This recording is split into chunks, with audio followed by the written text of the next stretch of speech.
Selamat berjumpa kembali di pagi hari ini. Kita bersyukur karena Tuhan Yesus baik dalam kehidupan kita.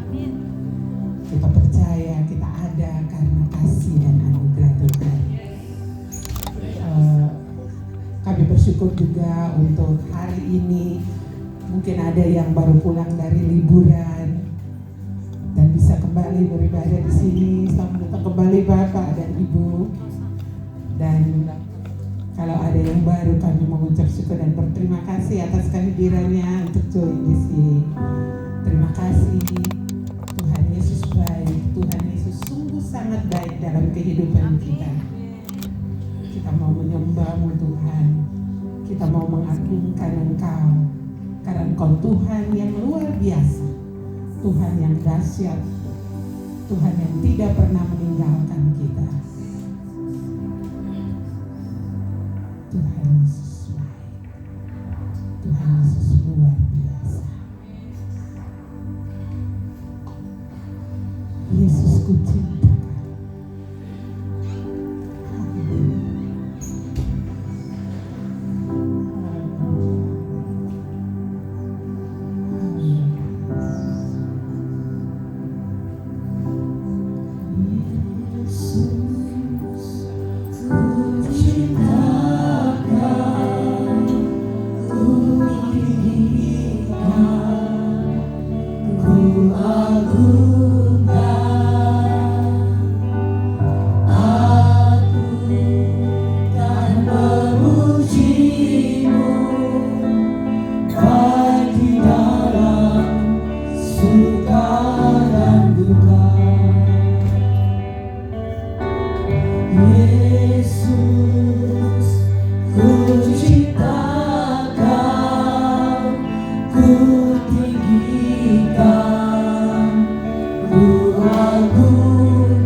berlindung dalam hadirat Tuhan. Kami serahkan hidup kami bagi rencana Tuhan. Kami ada di hari-hari terakhir Tuhan. Kami tahu Engkau akan datang Tuhan. Biarlah firman-Mu menjadi perintah bagi kaki kami. Kuatkan setiap kami. Kuatkan setiap hati Tuhan. Terima kasih Yesus.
Cinta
kita sendirian dan kita tidak punya siapa menjadi penopang hidup kita.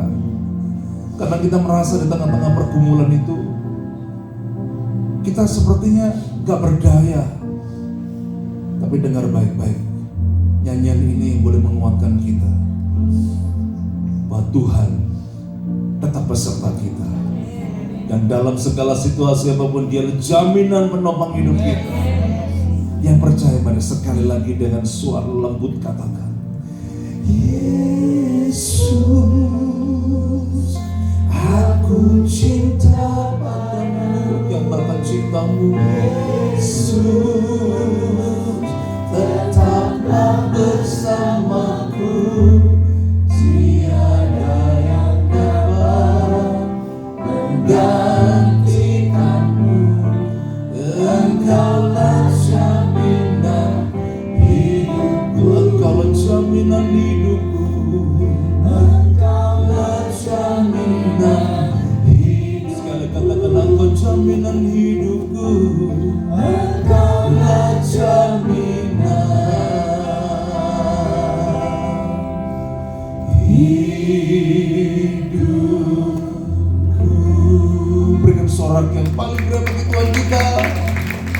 Haleluya. Engkau baik buat kami. Terima kasih Tuhan. Bapa, tiba saatnya kami mau diberkati oleh firman-Mu Tuhan. Berbicara buat kami, sehingga firman itu boleh menguatkan kami dan boleh menumbuhkan iman kami. Dan ketika selesai ibadah ini Tuhan, kami diubahkan menjadi pribadi-pribadi yang berdiri kokoh kuat di dalam Engkau. Terima kasih Tuhan, di dalam nama Yesus kami berdoa, orang percaya sama-sama bilang amin, amin, amin, amin. Silakan Bapak Ibu.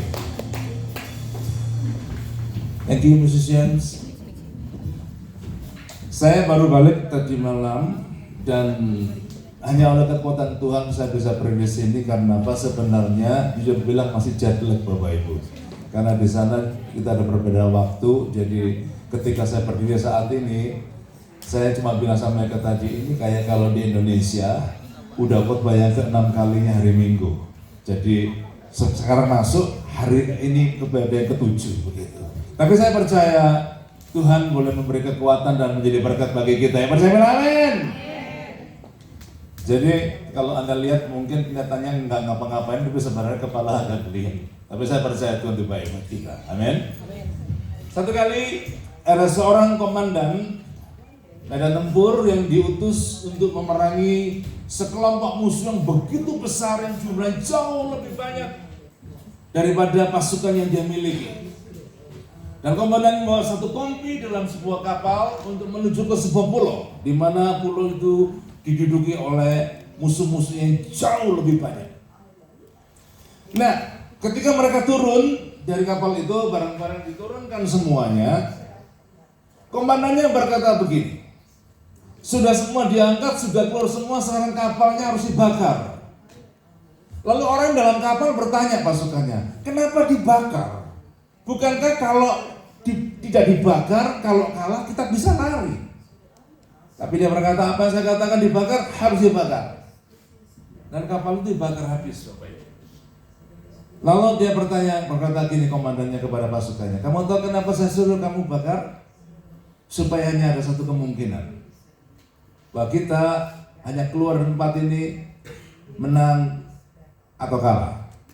Dengan kata lain, komandan berkata, hanya ada satu kemungkinan keluar dari pulau ini menang atau kalah. Itu kesimpulannya. Dan tahu nggak Bapak Ibu, ketika mereka dikasih pilihan hanya satu opsi tadi, menang atau kalah, mereka berpikir pilihannya harus menang dan tidak harus mati gitu. Dan tahu nggak apa yang terjadi? Mereka bertempur dengan segenap hati ya, dengan kegigihan mereka bertempur dan musuh-musuhnya dikalahkan. Bapak Ibu tahu bahwa dalam perjuangan hidup kita ini Tuhan minta satu hal yang perlu kita kerjakan. Setiap kita harus gigih. Apa namanya? Gigih, bukan gigi ini, tapi gigih. Amin. Kita buka Alkitab kita dalam Markus pasal 10. Buka Alkitab bersama-sama dengan saya, Markus pasal yang ke-10 ayat 46. Saya bacakan bunyi firman Tuhan Markus pasal 10 ayat yang ke-46. Yang sudah dapat bilang amin. Ya harus bilang amin. Dari sini. Iya kan? Yang sudah dapat bilang amin. Saya baca ayat 46, Bapak Ibu ayat 47. Amin. Begitu gantian, nanti terakhir kita akan baca sama-sama. 2, 3 saya baca dulu. Lalu tibalah Yesus dan murid-muridnya di Yeriko. Dan ketika Yesus keluar dari Yeriko bersama-sama dengan murid-muridnya dan orang banyak yang berbondong-bondong, ada seorang pengemis. Perhatikan ini. Ada seorang pengemis. Udah gitu tambah lagi, yang buta. Perhatikan ini. Ketika ketemu dengan seorang, tidak disebut namanya, tapi dikatakan yang pertama-tama, sebutan pertamanya, ada seorang pengemis yang apa? Buta. Dikatakan begitu. Nah, baru disebut namanya sekarang. Bernama Bartimius, anak Timeus, duduk di pinggir jalan. Ayat 47 Bapak Ibu, 2, 3. Ketika dia dengar bahwa itu adalah Yesus orang Nazaret, Yesus anak Daud, kasihilah aku. 48 saya baca. Banyak orang menegurnya supaya diam. Anda bisa bayangkan, Bartimius duduk di pinggir gerbang Yeriko. Dia berkata, Yesus anak Daud, bolehkan aku, sembuhkan aku. Tambah lama tambah teriak-teriak. Dan orang berkata begini, shh. Ya kan, disuruh apa? Diam. Dikatakan begitu Bapak Ibu, orang menegurnya disuruh diam. Banyak orang menegurnya supaya diam. Namun apa dikatakan? Semakin keras ia berseru, anak Daud kasihlah aku. Pas 9, 2, 3. Silakan 2, 3. Lalu Yesus berdiri dan berkata, panggillah dia. Mereka memanggil orang Israel dan berkata kepadanya, kuatkan hatimu, dirilah dia. 50. Lalu ia menanggalkan jubahnya, ia segera berdiri dan pergi mendapatkan Yesus. 51. Tanya Yesus kepadanya, apa yang kau katakan supaya aku buatku? Jawab orang tua itu, kami ini supaya aku dapat melihat. 52 sama-sama. Lalu kata Yesus kepadanya, pergilah, imanmu telah menyelamatkan engkau. Pada saat itu juga melihatlah ia, lalu ia mengikuti siapa? Yesus dalam perjalanannya. Anda bisa lihat, orang buta menginginkan pemulihan bagi matanya. Dan dia teriak-teriak supaya dipulihkan, disembuhkan, dan matanya bisa dicelipkan. Itu teriak-teriak kayak begitu. Dan yang menarik perhatian Yesus itu apa? Kegigihan orang ini. Disuruh diam loh. Disuruh diam dan jangan lagi teriak-teriak. Masih teriak-teriak. Dan tahu nggak, dari tempat kejauhan Yesus mendengar ada orang teriak-teriak. Lalu Yesus datang dan memulihkan dia. Dan saya percaya yang menggerakkan hati saudara kegigihan iman Bartimius ini. Saya percaya Bapak Ibu, sementara duduk di sini, kalau Anda punya kegigihan iman, apa yang terlihat tidak mungkin menjadi mungkin. Sekali lagi katakan, kalau kita punya kegigihan, apa yang tidak mungkin menjadi mungkin. Hari ini saya kepingin, sementara duduk ini, kalau kita punya pergumulan, ingin Tuhan jawab doa kita, apapun tingkat kesulitannya, Tuhan cuma minta hari ini kita punya kegigihan iman. Amin. Nah, itu yang Tuhan inginkan pada hari ini. Saya percaya di Alkitab itu banyak orang yang begitu gigih minta kepada Tuhan, dan Tuhan jawab. Anda tahu siapa Yakub? Yakub dikejar-kejar oleh kakaknya karena dia menipu. Dan rasanya masa depan tuh kayaknya gak kelihatan, walaupun Tuhan berjanji bahwa dia punya masa depan cemerlang. Tapi saat itu, suasana saat itu mengatakan rasanya bukan cerah tapi gelap. Tapi yang terjadi ketika Yakub ketemu malaikat, dia berkata gini, kalau nggak diberkati kakimu tak pegangi terus. Anda bisa bayangkan, malaikat mau jalan nggak bisa, dipegang terus. Saya akan pegang terus sampai kamu memberkati saya. Kalau belum diberkati, saya nggak lepas kakimu. Bayangkan kayak gitu Bapak Ibu. Dipegang terus sampai akhirnya malaikat berkata, sudah aku berkati kamu. Anda tahu Hana? Hana juga sama. Hana itu mandul, gak punya anak. Tapi Hana itu tekun dalam doanya, dia gigih di dalam imannya, dia minta kepada Tuhan tanpa berhenti. Orang yang sudah divonis mandul tadi, ternyata Tuhan bisa buat beranak. Amin. Anda mau bicara siapa lagi? Perempuan pendaran 12 tahun. Terus pendaran, sudah habiskan duit, yang dikatakan habislah uangnya. Nggak ada uang lagi. Tapi dikatakan apa? Orang berkata, jika aku jamak jubahnya, aku pasti sembuh. Aku jamak jubahnya, pasti sembuh. Anda bisa bayangkan, orang pendarahan itu kurang darah, lemes, capek, semangat trompol-trompolan dengan ribuan orang. Kemarin kita naik pesawat itu, A380, itu lebih dari 500 orang, banyak banget. Keluar dari pesawat, ngantri di imigrasi, banyak. Itu baru 500 lebih. Pesawatnya penuh, double decker, penuh. Itu ngomong susah. Apalagi ini Yesus datang ribuan orang, tapi perempuan ini berdesak-desakan. Sementara dalam keadaan lemes, dalam keadaan tidak berdaya, dia coba terobosin. Dia berkata, jangan jubah Yesus, aku disembuhkan. Yang terjadi apa Bapak Ibu? Perempuan yang sudah habiskan duitnya selama pendarahan 12 tahun, disembuhkan Tuhan. Hari ini Tuhan kepingin setiap kita punya kegigihan dalam iman kita. Amin. Harus gigih, jangan menyerah. Dan Tuhan pasti menjawab doa kita. Yang percaya bilang amin. Nah itu Bapak Ibu. Sekarang bagaimana caranya kita itu membangun kegigihan itu? Saya percaya bahwa ketika kita itu memiliki kegigihan, hati Tuhan sangat tertarik buat kita. Gitu. Ada sebuah buku ya. Kalau Anda cari buku itu namanya Think and Grow Rich. Karangan Napoleon Hill, Think and Grow Rich. Dalam buku itu ditulis bahwa ada seorang researcher yang sedang meresearch sekitar 500 orang sukses di Amerika Serikat. 500 orang sukses, kaya, di research. Apa rahasianya? Ternyata apa Bapak Ibu? Di riset ada banyak di antara mereka sebenarnya tidak memiliki penopang, tidak memiliki backup, tidak memiliki sesuatu yang bisa dipakai untuk menjadi kaya. Dicari 500 orang di survei begitu, ternyata apa rahasianya, kesimpulannya dari lebih 500 orang yang disurvei tadi itu, kesimpulannya satu, ternyata orang-orang yang sukses karena memiliki mentalitas gigih. Amin.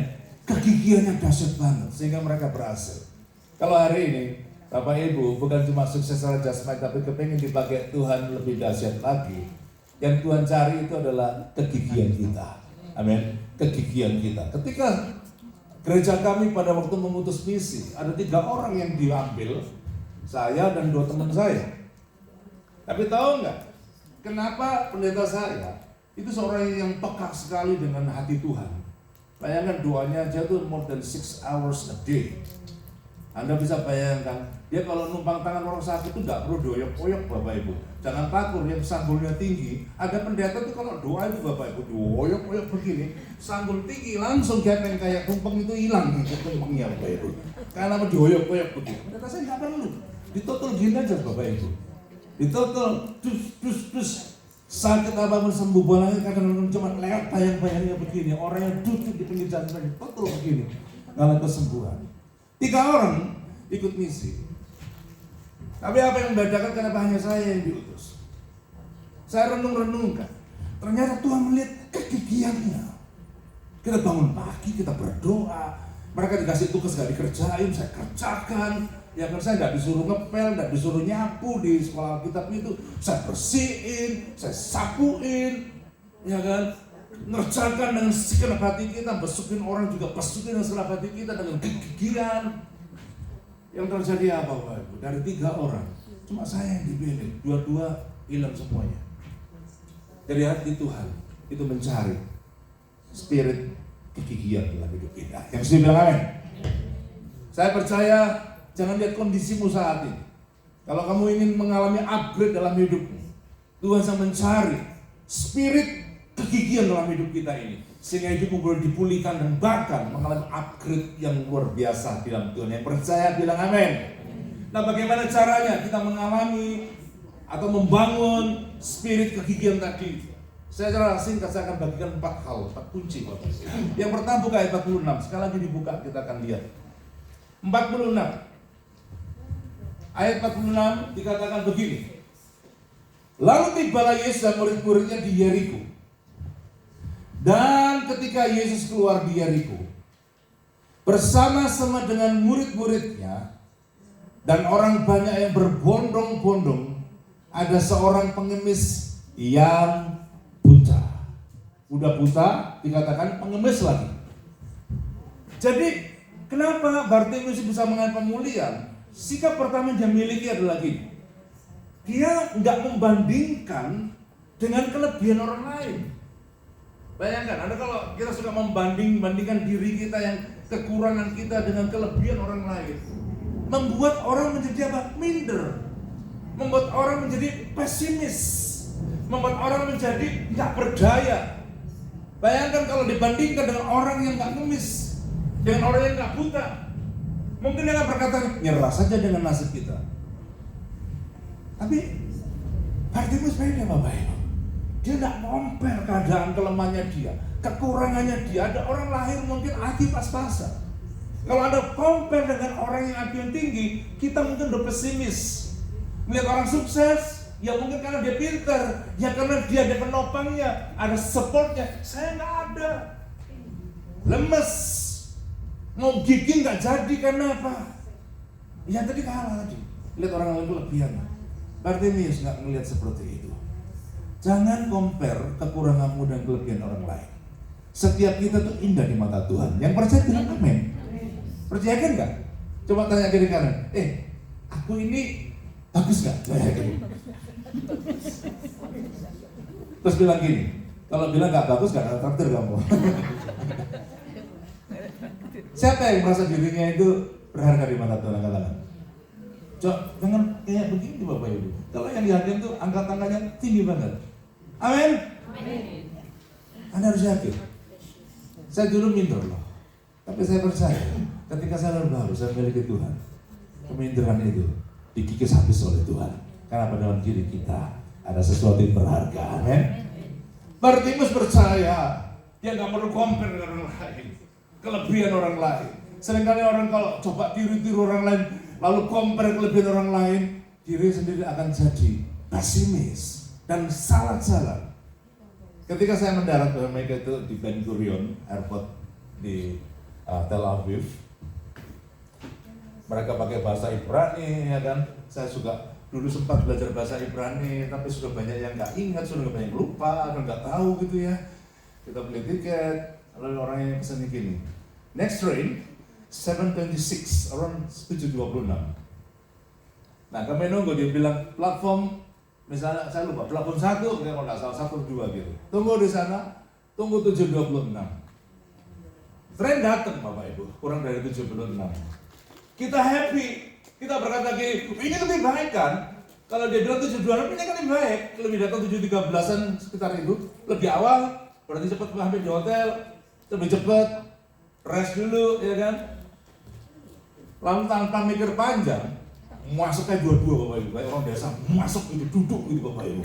Ya culun-culun, tolah yang lain pakai bahasa Ibrani ya kan, asim Allah, macam-macam begitu, nggak ngerti ngomong apa kan ya, duduk baik-baik di situ ya kan. Lama-lama mikir, tunggu dulu, bukankah tadi di pesan 7:26 ya? Kenapa kita compare dengan yang lebih awal dan merasa lebih baik yang 7:13? Kita masuk, ternyata apa? Tren itu menuju ke tempat lain Bapak Ibu. Saya kan tanya sama satu orang perempuan itu bisa bahasa Inggris, saya tanya tuh, ini tren menuju ke sana, ke Yerusalem? No, katanya. Kemana? Ke tempat lain. Pakai caranya gitu ya, mau turun, ini kereta sudah jalan. Terus saya tanya sama dia, gimana mbaknya? Kamu jangan takut katanya. Nanti saya akan keluar dari satu tempat, kamu ikut saya. Nanti saya tunjukin pindah ke platform lain, lalu kamu kembali ke Yerusalem. Tahu nggak Bapak Ibu? Karena kita compare dengan sesuatu yang kita rasa lebih baik, lalu kita coba ikutin tren itu, malah nyesek. Sampai di Yerusalem lebih lama.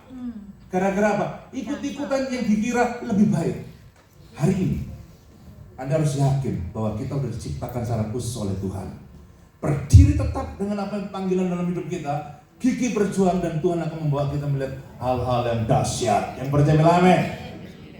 Sukses itu Bapak Ibu tidak perlu harus banding-bandingkan dengan orang lain, tidak perlu. Bartimeus nggak perlu banding-bandingkan dengan orang lain, tidak perlu. Orang lain bisa melihat matanya, dia nggak apa-apa. Bartimeus melihat orang lain punya duit, dia minta-minta, nggak apa-apa. Sekarang ketemu Yesus pasti diubah. Yang terjadi Bapak Ibu, kalau kita ngerti bahwa kemenangan atau sukses tidak bergantung dengan membandingkan diri kita dengan orang lain, Anda pasti melihat hal yang dahsyat dalam hidup ini. Amin. Ada seorang penjual soto ya. Kalau siapa dari Surabaya di sini? Nah itu dia. Di dekat sekolahan saya dulu itu namanya Undahan, itu ada satu sekolahan. Di depannya itu ada penjual soto. Dia nggak punya kepintaran apa-apa. Orang sederhana, orang dari desa datang ke Surabaya jualan soto, ya kan? Yang terjadi apa? Dengan cuma jualan soto tiap hari itu, ternyata orang itu menjadikan kaya Bapak Ibu. Sampai mobilnya juga bukan mobil biasa, sekarang mobilnya ikut-ikutan mobil yang mewah Bapak Ibu.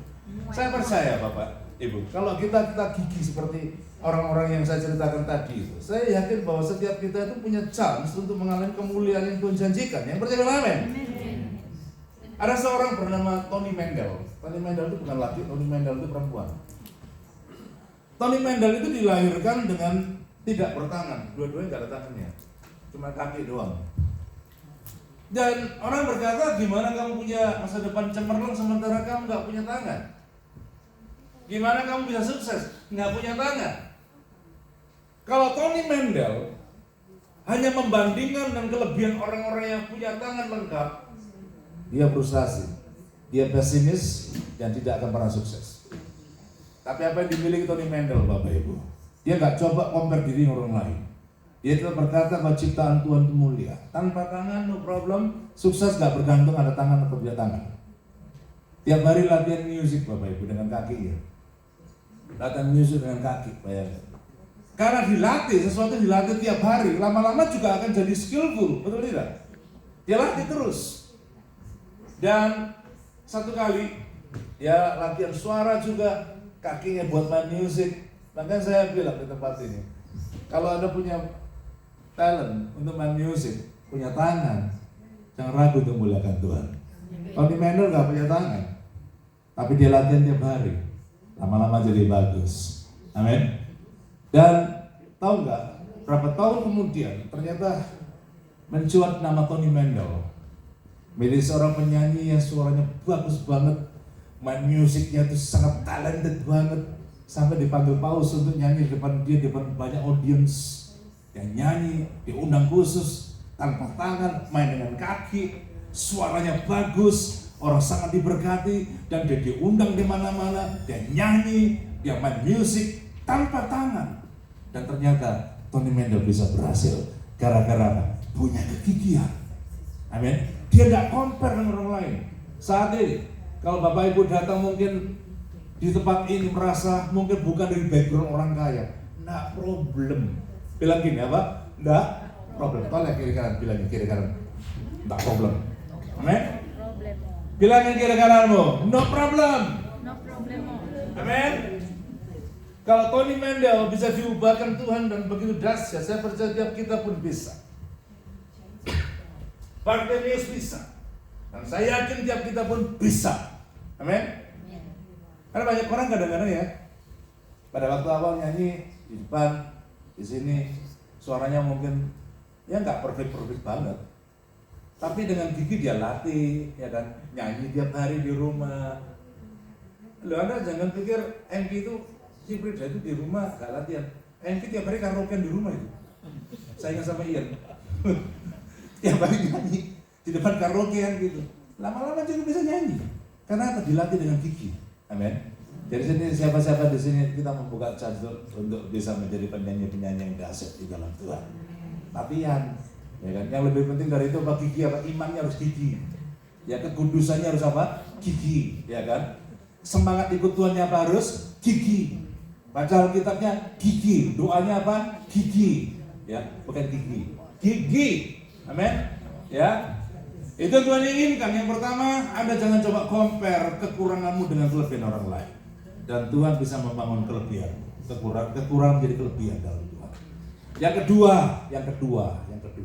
47. Tolong dibuka ayatnya 47.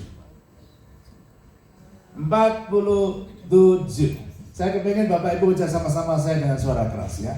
2, 3. Ketika didengarnya bahwa itu adalah Yesus orang Nazaret, mulai berseru, Yesus anak Daud, apa? Kasihanilah aku. Padahal kalau secara akal nih ya, dia tuh orang nggak berdaya, matanya buta, dan kemungkinan besar orang ini buta sejak lahir. Bagaimana bisa pulih secara akal?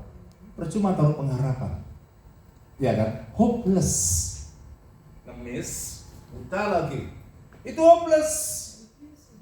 Tapi tahu nggak? Kenapa Bartimeus bisa dipulihkan Tuhan? Karena dia tidak menaruh pengharapannya atau mendasarkan pengharapannya kepada fakta. Dengar baik-baik ini. Kalau saat ini faktanya berbicara lain, nggak usah khawatir Bapak Ibu. Ya, jangan khawatir. Yang belum punya rumah, fakta mungkin berkata gini, faktanya nggak punya rumah. Mau beli rumah nggak ada uang buat uang muka. Mau beli mobil nggak ada uang, ya kan?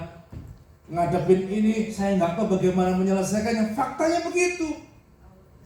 Tapi Tuhan berkata jangan taruh pengharapanmu berdasarkan fakta. Amin. Jangan taruh pengharapanmu berdasarkan fakta. Di sini disebut kata Nazaret, ya kan? Yesus orang Nazaret. Nah, saya waktu itu beberapa hari lalu saya naik mobil dari Yerusalem ke Nazaret. Dan saya bawa mobil, saya naik mobil di sana dan beda karena setir kiri. Tapi waktu saya naik mobil ke sini, mereka ingat saya, hati-hati, setir kanan. Di sana setir kiri.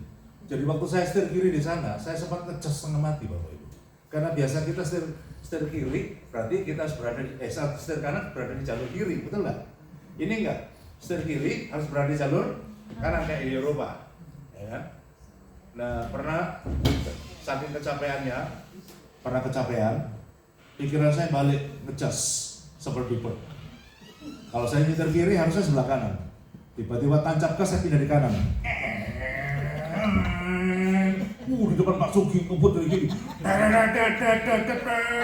Saya cuma ngomong kalah. Sudah salah ngotot lagi Bapak Ibu. Sudah salah ngotot lagi. Si mereka bilang, kamu salah. Oh iya salah. Pindah jalur Bapak Ibu.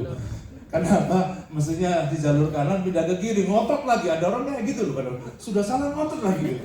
Mungkin suaminya udah kayak gitu kali. Sudah salah ngotot lagi gitu. Yang istri juga gitu, salah ngotot lagi gitu. Nah, udah kan? Kita perjalanan dari Yerusalem ke Nazaret. Itu saya diberitahu orang lokal, salah insiden saya diberitahu bahwa setelah hujan, jalan-jalan di Israel itu banyak yang rusak. Ya kan? Banyak yang rusak. Dan rusaknya itu nggak main-main. Itu jalan kayak ada trompetnya Yerusalem. Persis itu. Jadi kalau kayak Yerusalem begini kayak gini. Nah, pinggirannya ini Bapak Ibu pecah-pecah dan tajam sekali.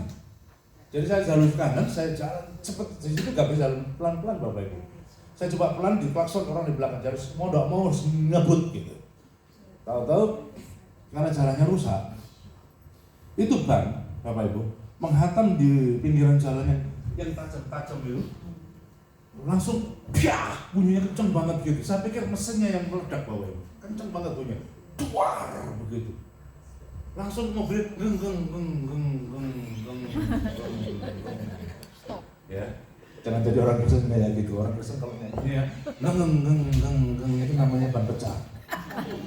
Ya kayak kalau kamu malas sama puji-pujian terus nyanyi yang nggak semangat, pelan-pelan suaranya kayak baterai sudah hampir habis gitu ya, itu kayak ban pecah. Saya tancap berhenti di tengah jalan. Untung belakang saya ada mobil, depan nggak ada mobil. Mantep Bapak Ibu. Itu faktanya. Saya berada di sebuah tempat remote area di gunung bukit, sepi, panas begitu.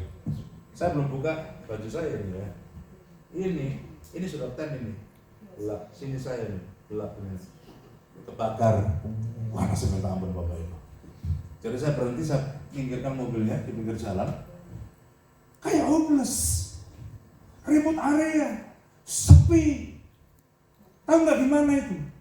Di Gilboa, Betsean. Waktu bilang Gilboa, saya baca Gilboa. Di otak saya langsung kebayang tuh. Loh, ini tuh Gilboa Betsean, tempatnya Saul mati bunuh diri. Yang kalah sama Filistin lalu minta pengawalnya bunuh dia, pengawal nggak mau bunuh dia bunuh diri. Di gunung itu, kata lu Gilboa gitu. Saya kan ingat Gilboa Betsean. Wah, ini tempatnya Saul ini. Saul, tolongin dong Saul. Tidak mungkin saya bilang, tolongin dong Saul. Masa bilang tolongin dong Saul, sepi, gak ada siapa-siapa, mana sepi. Ya sudah, duduk-duduk dibawa dalam mobil, sambil doain gitu ya. Ya nanti kita ingat, oh iya tadi dipesen nih, telepon emergency contact, saya telepon emergency contact, gak ada satu pun yang ngangkat Bapak Ibu, gak ada satu pun yang ngangkat, telepon lagi gak diangkat. Saya bilang ke Dewes, kayaknya 12 hari di bukit Saul, merenungkan nasibnya Saul ini kayaknya. Begitu kan, di bukit sepi loh, panas Bapak Ibu, sepi. Nah, sementara dia doain juga, ya kan, asik jalan terus karena kita panas saya minta ampun. Nah udah, telepon lagi nggak diangkat. Nah sudah biasa, ada satu mobil lewat kan, begini loh Pak Ibu. Orangnya turun kan, minggir saya bilang, dia mau kenapa katanya, mobilnya pecah. Saya bilang, banyak belum. Oh, suruh telepon kontak ini loh. Nah orang, oh jangan tuh, apa-apa bisa itu, kayak gitu kan. Dia nelfon, sama dengan saya nggak diangkat Bapak Ibu. Lama-lama nyerah dia. Iya terus saya bilang sama dia gini, gimana kalau kau bantu aku tarik mobil gua aja, pakai tali tarik. Saya nggak tahu ditarik kemana Bapak Ibu. Ditarik mau kemana, pokoknya tarik aja gitu daripada di sini panas. Dan bisa dia bilang, saya orang selatan. Jadi ini Nazaret di utara Bapak Ibu. Ini orang dari selatan, mungkin di bawah Dead Sea, di bawah sana. Jadi saya orang selatan, saya mau kunjungi teman saya. Sore aku udah bisa tunggu lama-lama sama kamu, saya mau ada janjian sama teman saya, ditinggal. Lalu saya renang, loh ini kok kayak cerita di Alkitab ya? Yang orang digebukin ini loh, dari Yerusalem turun ke mana itu, ke Yeriko kan? Digebukin di sana, lalu dari 01 orang pergi lagi Bapak Ibu. Akhirnya saya coba telepon lagi. Diangkat Bapak Ibu, pakai bahasa Ibrani. Ya kan? Saya mau coba pakai bahasa Jawa. Bingung juga deh. Saya bingung gitu kan. Nah sudah, dia ngoceh gitu kan, saya bilang, dia cerita, kasih ngomong Inggris, sorry, kita nggak bisa bahasa Inggris, panggil temennya. Lama Bapak Ibu, walaupun nama temennya dipanggil, nyari temen itu lama sekali. Gitu. Akhirnya temennya ada dipanggil, ngomong sama saya bahasa Inggris. Saya bilang, ada apa? Dia bilang, saya cerita, kayak gini kejadiannya. Terus ditanya semua informasi, tanya nomor plat, ditanya semua, ditanyain, udah selesai. Ya udah nanti kita kirim towing truck, dia bilang gitu. Berapa lama? 3 jam. Ya kan, 3 jam. Sekitar 3 jam. Di mana lokasinya? Maksud saya bilang sama dia, tempatnya Saul bunuh diri. Tidak mungkin. Injil juga nggak tahu juga ya. Orang Islam itu banyak nggak tahu gitu. Akhirnya saya nyetok orang lagi. Saya panggil orangnya, kamu coba ngomong sama dia. Ceritain. Dia Sherlock. Dia ceritain, oh kita ada di sini pakai bahasa Ibrani gitu. Cerita kita di mana udah cerita. Terus dia bilang, ya udah cerita 3 jam lagi katanya. Ya tahunya cuma 3 jam. Memang saya bilang cuma 3 jam. Nunggu lama Bapak, nunggu. Panas saya minta ampun Bapak, panas bener panas. Hampir 3 jam, saya jalan 2 jam lewat kaki udah. Akhirnya ada satu orang mampir, menggok ke kita, oh itu baik banget. Ada apa ditanya gitu, saya cerita lagi kayak gini. Terus dia baik, dia nelfon, coba aku telepon lagi dia. Dia teleponin. Dia bilang, iya nanti dia datang katanya 3 jaman. Loh, tapi 3 jam dari tadi tuh, bukan lagi 3 jam lagi nih. Kalau 3 jam lagi, gelap sudah ini. Iya kan? Saya masih tidur di atas pohon. Nah sudah. Akhirnya dia bilang gini, kamu gini, aku mau pulang, aku cepet-cepet mau pulang, tapi aku mau pulang, tak bawain minum. Tuhan baik tidak? Loh kok manggut-manggut doa, Tuhan baik tidak? Ini haus. Bapak Ibu, panas. Orang bilang gini, Gini, kamu tunggu sebentar, saya akan pulang, tak bawain minum kamu. Dia pulang kan orang lokal. Ya balai lumayan, kira-kira setengah jam. Tapi lumayan, karena datang bawa aqua. Ya, aqua ngerti kok ya. Biarpun mereknya bukan aqua, tak sebut aqua gitu. Dibawa aqua, dibawa biskuit, dibawain buah gitu datang. Nah, saya sama dia dibawa porsi juga, jadi di bawah matahari itu. Saya mau nolak sama dia bagaimana? Ya kan, lebih baik kan duduk di dalam mobil, enak pada AC. Duduk di situ panas-panas, ternyata apa? Dengar Bapak Ibu. Kita kalau menghadapi situasi yang sulit seperti itu, yang rasanya nggak mungkin ada orang mau tolong, jalannya sepi, ya kan, manggil truk itu nggak tahu datang dari mana ya, nggak tahu karena kita di remote area. Tapi dengar, pengharapan kita nggak boleh didasarkan kepada fakta. Satu saya pegang, dalam segala acara apapun, Tuhan pasti membela kita. Nah benar, akhirnya setelah ngobrol puas dengan matahari muka gitu, ya kan. Untung saya nggak pakai kacamata, saya coba kacamata saya. Kalau saya pakai kacamata saya zoom itu. Kalau saya kacamata karena matahari begini, saya di sini kayak Batman. Tahu? Gambarnya ada di sini. Batman. Ya kan?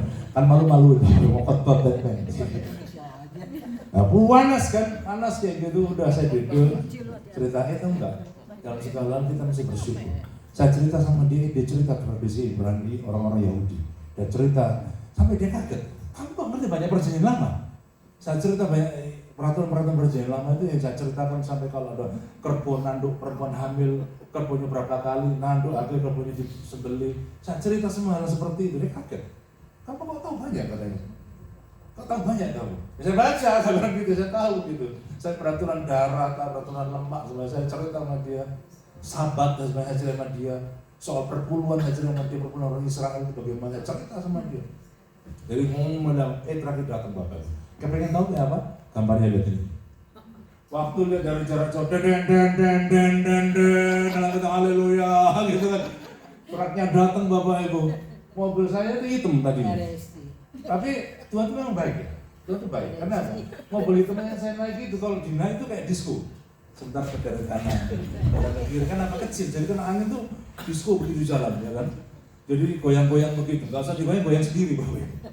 Diganti mobil ini, datang truknya, ya kan, datangkan truknya, lalu diganti dan kita bisa jalan lagi. Karena apa? Tuhan baik.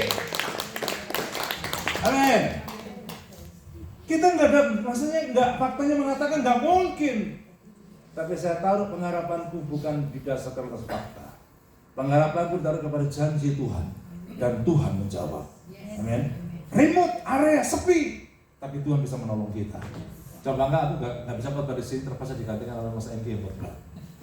Tapi Tuhan baik, aku bisa pulang saat ini karena Tuhan itu memang baik. Jadi yang pertama apa?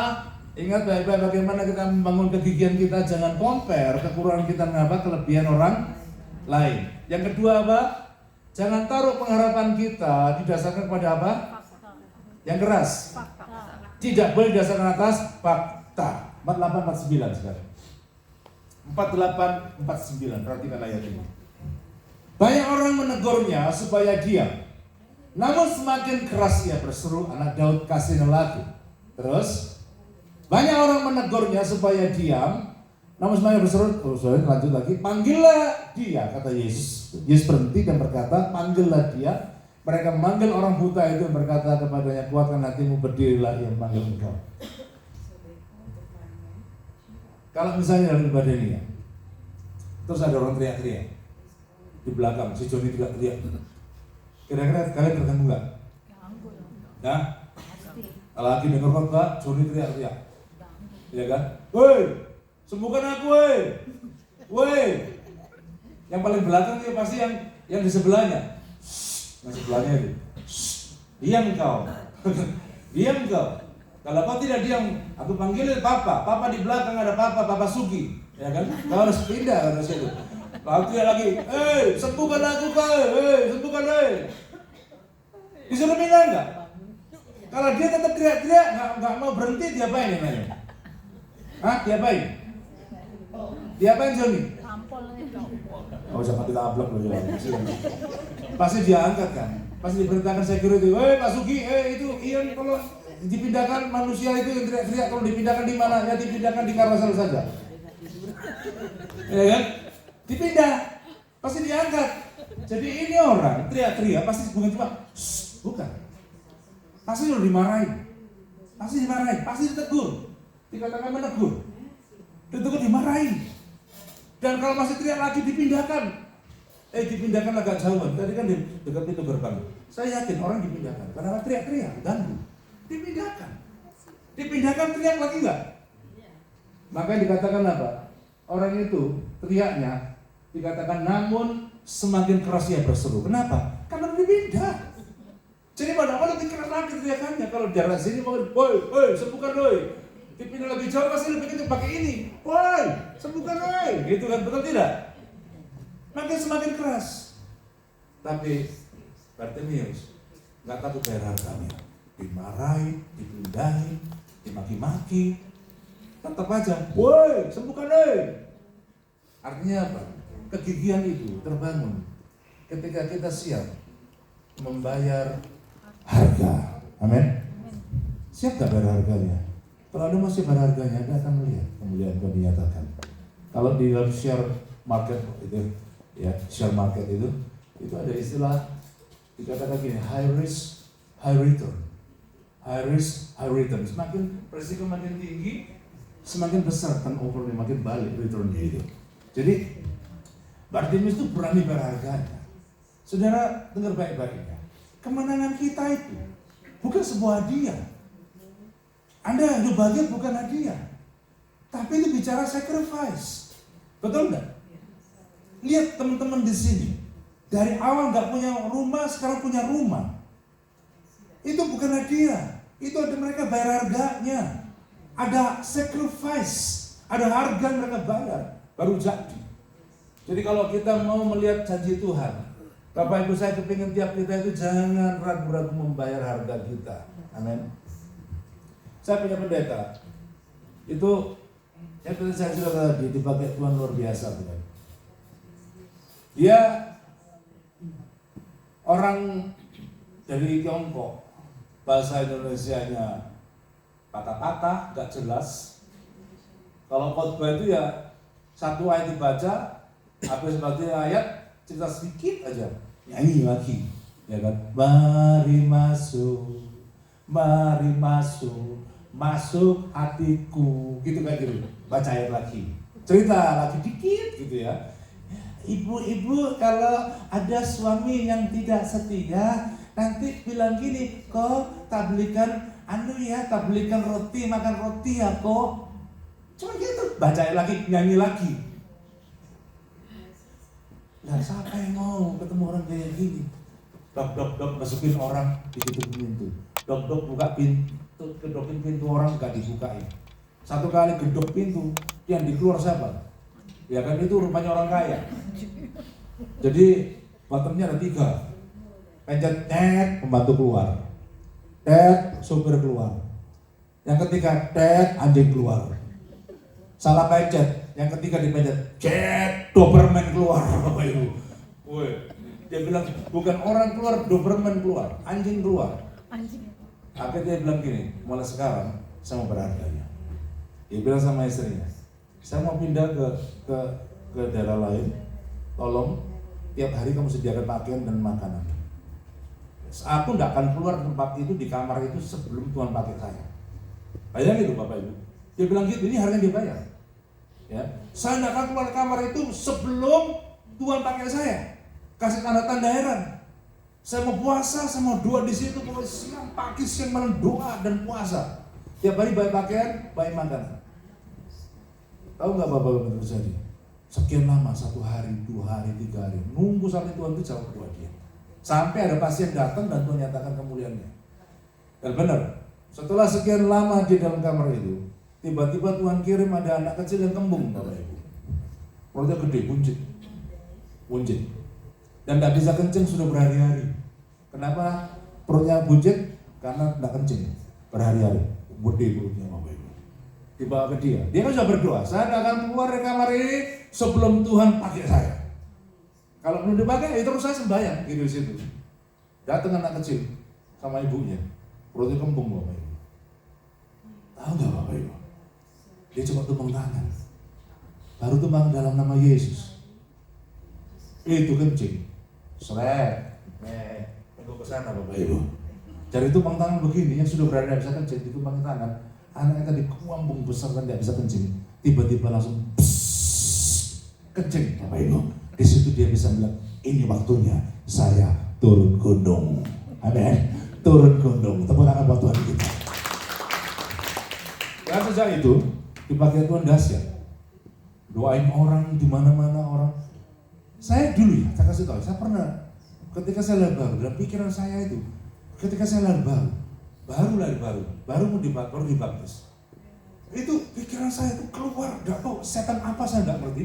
Itu seperti kayak menghujat Tuhan terus, dan pikiran itu saya bergejolak. Terus seperti menghujat Tuhan begitu, bayangkan. Terus maki-maki Tuhan dalam pikiran, saya nggak pernah maki orang loh. Tapi dalam pikiran seperti maki-maki Tuhan. Saya datang ke Om tadi, Om, kenapa pikiran jadi seperti ini Om?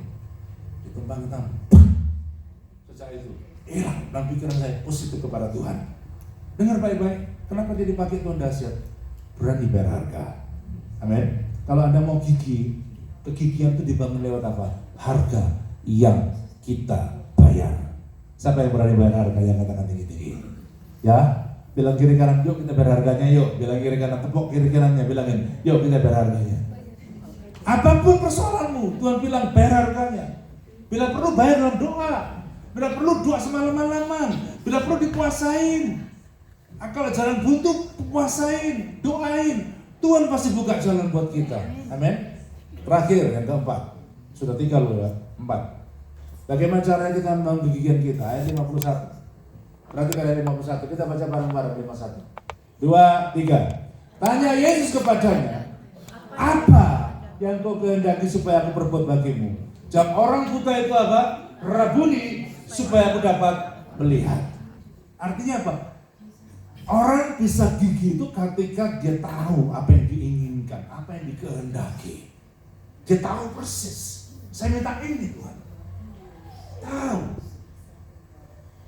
Kalau kita nggak jelas, kalau misalnya ada orang tanya gini, kamu diapain? Terserah Tuhan deh. Kalau misalnya Bartimeus ditanya Tuhan, kamu mau apa sih? Terus Bartimeus terserah Tuhan. Biasa kita orang Indonesia kan kalau diajak makan kan, ditraktir, ayo. Biar kalau dipakai Indonesia nanti paling berbeda sama kita. Mau makan apa? Siapanya pasti gini, terserah. Ya kan? Terserah. Kamu nanti bilang terserah, dibawa makannya kamu nggak suka, kapok kamu. Ada teman saya nggak suka makan spaghetti, diundang ke satu tempat ya. Mau makan apa? Terserah. Terserah. Dikasih sambal spaghetti. Padahal enggak doyan makan spaghetti. Sikat spaghetti sampai begitu kan apa? Nggak suka. Kalau ditanya Tuhan, kamu maunya apa? Kita masih tahu menjawab, Tuhan aku mau seperti ini.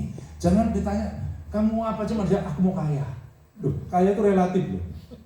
Kalau ditanya kamu apa? Kamu jelas. Kamu apa? Saya butuh jodoh Tuhan. Jangan cuma segitu itu aja. Jelasin jodohnya kayak apa. Iya loh. Kamu udah bilang terserah Tuhan. Terus kamu dikasih suku bangsa yang kamu gak suka apa? Jadi kamu jelas, Tuhan aku minta yang kayak gini Tuhan. Yang hidungnya mancung. Kalau kamu bilang terserah, dikasih hidung mancung ke dalam apa? Ayo. Betul? Mesti jelas gitu ya. Ditanya kamu apa? Mataku selalu bisa melihat. Amin. Jadi supaya kamu gigih. Karena kalau nggak jelas, karena doanya itu bertele-tele jawabannya. Tapi kalau kamu jelas, jawabannya cepat. Yang itu bilang amin. Ya. Saya mau cerita kesaksian yang mana ya? Banyak sih kesaksiannya. Oke, saya cerita yang ini dulu. Saya ngisi bensin. Oke, saya ngisi bensin. Rupanya saya nggak tahu peraturan di Israel. Saya naik mobil, saya ngisi bensin. Terus ditanya, ada tukang yang ngisi kan? Tak semuanya ngisi, tapi itu tempat itu yang kuning itu diisi. Kayak mau berapa? Lah jawaban kita kan sederhana, full tank. Mana dong? Full tank kan maksudnya ya sudah, kita nggak tahu berapa sisa full tank. Diisi, sudah.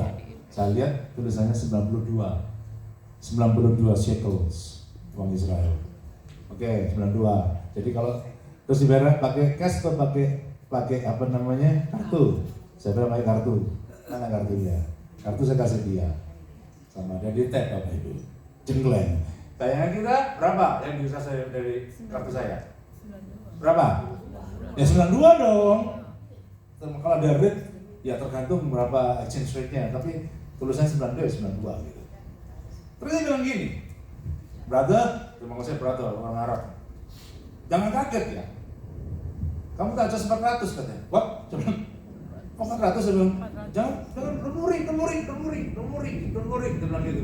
100. Nanti dibalikin. Tahu nggak Bapak Ibu? Ditunggu hari pertama. Tak cek di credit card, belum balik. Kan 400 kurang 92, sisanya harus 300 lebih dong. Ya 300 lebih kan, 308 gitu. Belum balik, besok belum balik, lusa belum balik. Saya pikir, wah ini repot nih.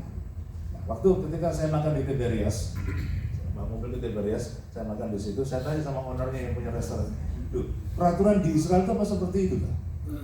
Kita beli 92 dinaikkan 400 gitu kan? Oh, katanya gitu, nggak bener itu katanya. Kamu jangan mau silih katanya gitu loh, kok silih-silih, kita suruh rugi malah disilih-silihin. Ya. Kamu jangan mau silih katanya. Oh enggak ada bilang, bosan kamu yang data disilih-silihkan kan? Tapi udah, dia bilang gini, aku lah jadi kamu, tak lapor polisi. Polisi di mana? Ini di belakang toko katanya. Lapor aja di situ. Terus saya mikir, kejadiannya di Nazaret. Oh lah, kejadiannya mana? Nazaret ya yang waktu habis mobil itu. Di mana? Yerusalem atau di Nazaret? Iya Pak, ya Nazaret. Nah terus dia bilang lapor di belakang ada polisi. Saya pikir loh, kejadian Nazaret bisa lapor di Tiberias. Saya pikir nanti ada bisa laporkan di Nazaret. Saya file report kan di Nazaret. Ini ada kejadian kayak gini, saya ngisi 92, di 400 sampai sekarang belum balik. Gitu. 400 sih, belum balik. Oh, kok bisa gitu katanya? Terus pada satu perusahaan itu interogasi uang banget Bapak Ibu. Uang banget, mereka di mobil saya di atas interogasi uang banget. Saya pikir simpel gitu, lapor gitu ya. Uang ternyata. Udah akhirnya polisi nganterin saya nggak cerita di antar polisi ke petrol stationnya. Orangnya nggak ada. Diantar dia orangnya nggak ada, orang lain.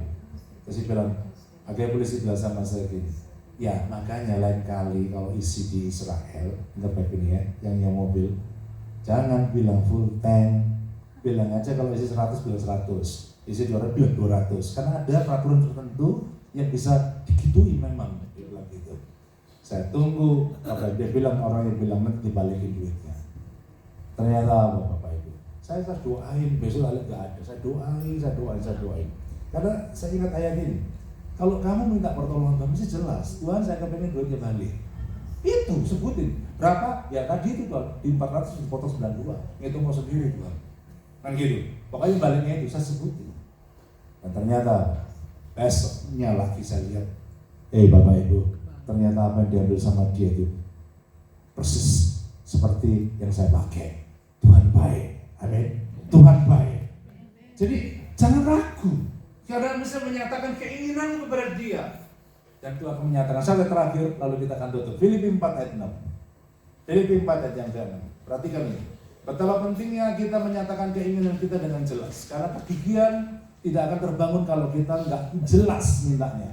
Ayo, sama-sama di ayat terakhir. 2, 3. Janganlah hendaknya kamu khawatir tentang apapun juga, tapi nyatakanlah dalam segala keinginanmu kepada Allah dalam doa dan permohonan dan ucapan syukur. Keinginanmu mesti jelas. Nyatakan jelas. Sudah punya rumah, mintanya apa? Jelasin, Tuhan saya kepingin nanti karpet dipasang. Duitnya Tuhan sediain ya Tuhan untuk karpet. Yang jelas mintanya. Ya, yang setuju bilang amin. Kalau kepingin mobilnya rusak dibaikin, jelas sebutin, Tuhan saya kepingin mobil saya dibaikin, mintanya kayak gini. Tuhan kalau saya ngadep masalah susah mintanya kayak gini, jelasin yang jelas. Dan Tuhan akan menjawab doa kita. Dan kau cepat lambat pasti melihat jawaban doa itu. Amin. 4 langkah untuk mengalami kegigihan dalam iman kita. Yang pertama apa? Sebut sama-sama. Jangan compare kekurangan kita dengan apa? Kelebihan orang lain. Yang kedua, ingat Bartimeus tadi ayat yang ke-47. Pengharapan kita tidak dibangun atas, tidak didasarkan pada fakta. Yang ketiga, berani berharga. Yang keempat, nyatakan keinginanmu dengan jelas. Ya kita beri sama-sama ya. Jangan lagi pulang dengan lemes, jangan pulang lagi tanpa pengharapan. Pulang kita punya semangat kegigihan dalam hidup ini. Amin. Saya minta pemusik bisa naik sebentar. Mari kita berdiri sama-sama. Engkau baik buat kami Tuhan. Saya percaya bahwa pagi hari ini, baik yang online, ikut online maupun yang hadir saat ini, apapun yang menjadi pergumulan kami tahu bahwa kami tidak sendirian. Tapi Tuhan siap untuk mengulurkan tangannya. Tuhan beri kekuatan khusus supaya setiap orang yang lagi lemah saat ini, yang lagi semangatnya patah karena tidak melihat jalan keluar, saat ini Tuhan bangunkan semangat kegigihannya, berperang sampai akhir, berjuang dalam doa sampai akhir, dan kita akan melihat Tuhan itu dahsyat dalam hidup kita. Thank you Lord, thank you Jesus. Terima kasih Engkau baik buat kami Tuhan. Mari Bapak Ibu taruh tanganmu di dada saat ini. Kalau mungkin ada yang lagi patah semangat karena melihat fakta yang berbeda, situasi yang sulit, hari ini kau harus percaya Tuhan ingin memberikan kesaksian dalam hidup kita bahwa sesungguhnya tidak ada yang mustahil bagi Dia. Thank you Lord.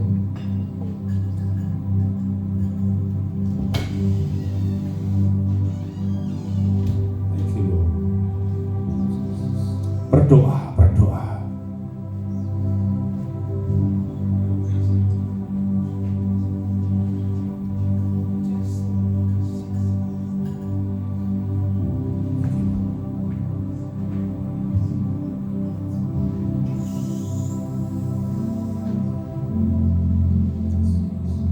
Bagi Tuhan tak ada yang mustahil.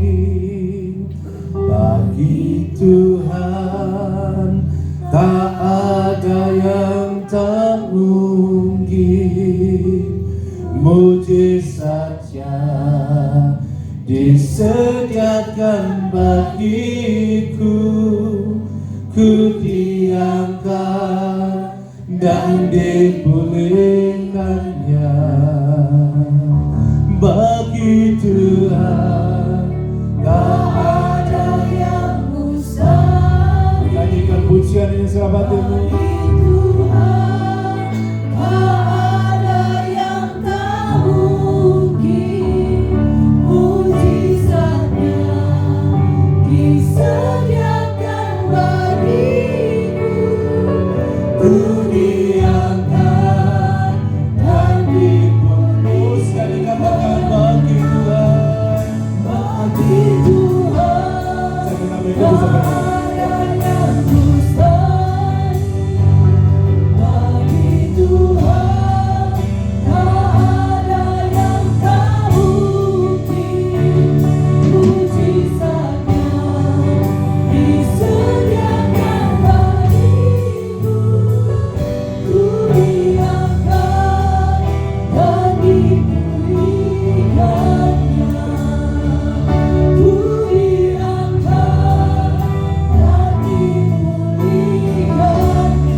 Menjadi orang yang lebih sukses daripada sebelumnya.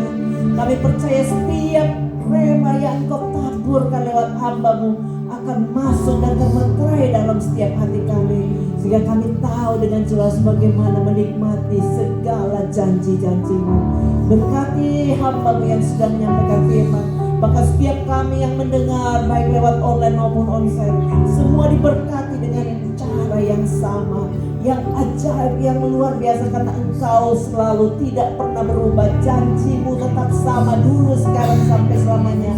Biar terjadi dalam setiap kehidupan kami. Saudara yang sedang sakit, yang bergumul dalam apapun juga, taruh tanganmu di dada. Kami perintahkan semuanya biar terjadi untuk kebaikan kehidupan setiap anak-Mu. Sembuhkan mereka yang masih sedang bergumul dengan segala sakit, yang baik yang sakit pinggang, sakit di perut, atau sakit apapun juga. Kami perintahkan semua sakit itu pergi tinggalkan. Darah Yesus sucikan. Hari ini kami kembali akan memperingati perjamuan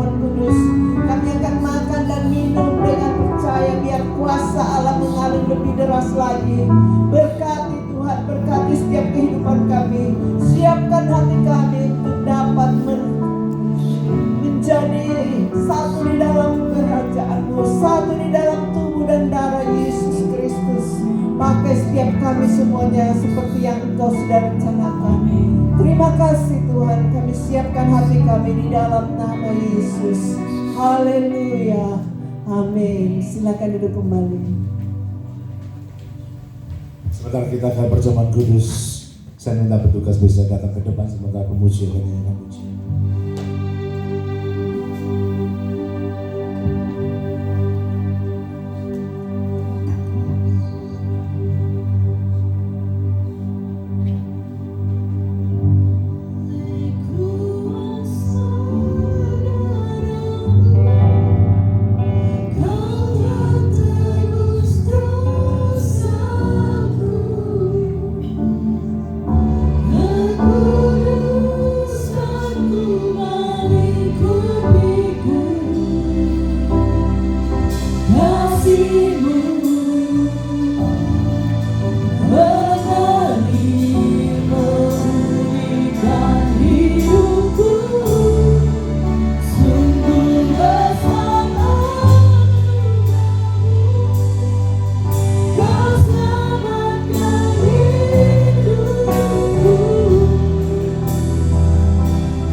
Kita akan makan minum perjamuan kudus. Jangan simpan dosa. Kita harus berlayar untuk makan minum perjamuan kudus. One of the requirements of joining this Holy Communion that no one of us keep any sin of sins in our heart. If you have done or committed any sins in the past, just come to Jesus today and ask for forgiveness, and let the blood of Jesus Christ cleanse your body, soul, and spirit. Izinkan Tuhan menguduskan kita, sehingga perjamuan kudus menjadi berkat bagi kita.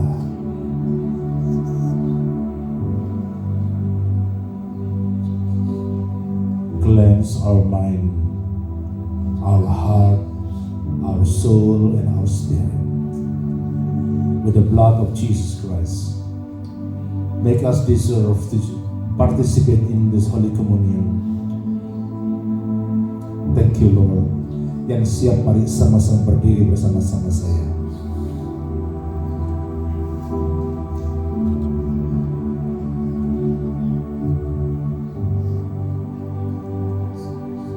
saat ini kami angkat Tuhan roti dengan tangan kanan kami ke atas. Tanda bahwa kami percaya bahwa Tuhan sudah mati ganti kami. Engkau disalibkan, Engkau disiksa supaya kami yang berdosa diselamatkan. Pada malam hari itu ketika ia makan minum berjamuan kudus bersama para muridnya, dia mengambil sebuah roti dan berbagi-bagi pada para murid sambil berkata, inilah tubuhku yang dipecahkan bagimu. Makanlah ini sebagai peringatan akan daku. Bukankah roti yang kita pecahkan bersama di dalam nama Tuhan Yesus adalah persekutuan dengan tubuhnya? Yang percaya bilang amin.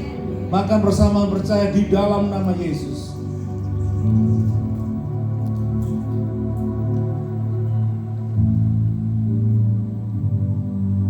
Mari kita angkat cawan anggur dengan tangan kanan kita ke atas. Setelah ia makan, dia mengambil sebuah cawan anggur. Dia bagikan sambil berkata, inilah cawan perjanjian baru yang ditumpahkan bagimu sebagai jalan pengampunan dosa. Bukankah cawan anggur yang kita berkati bersama ini ada persekutuan dengan darah Yesus? Yang percaya kita katakan amin. Di dalam nama kita minum bersama.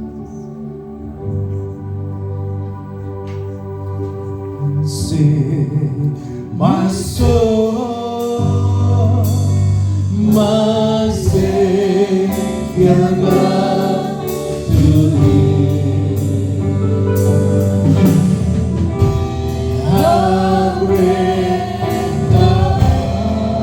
hungry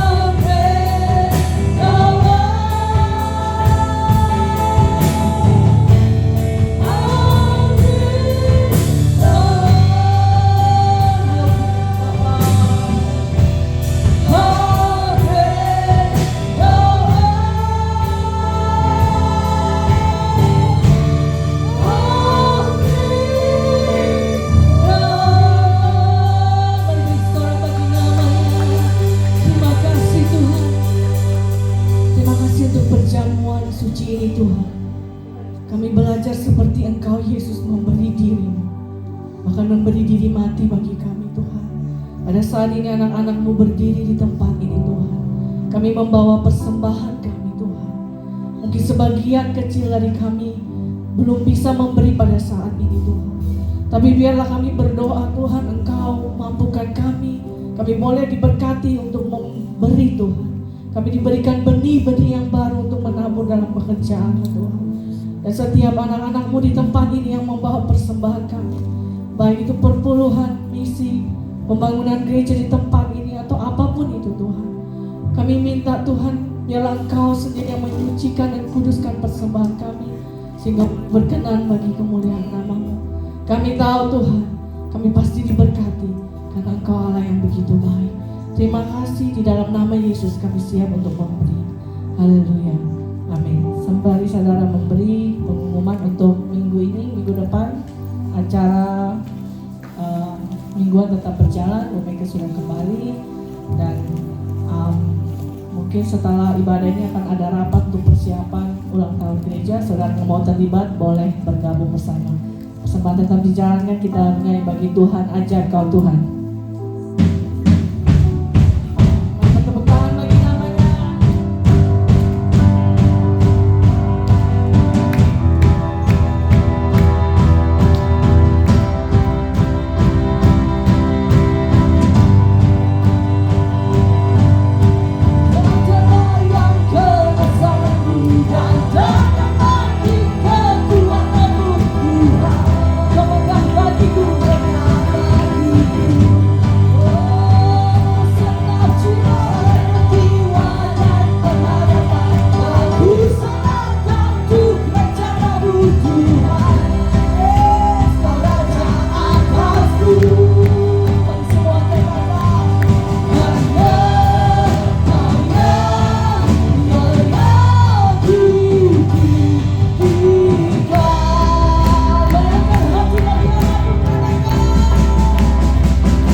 angkat tangan kita.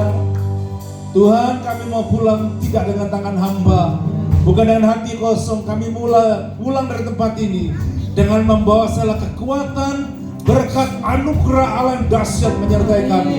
Terima berkat kasih Bapa, anugerah Yesus, persekutuan dalam damai serta Roh Kudus menyertai kita sekarang sampai selama-lamanya. Yang percaya bilang amin. Tuhan memberkati. Happy Sunday.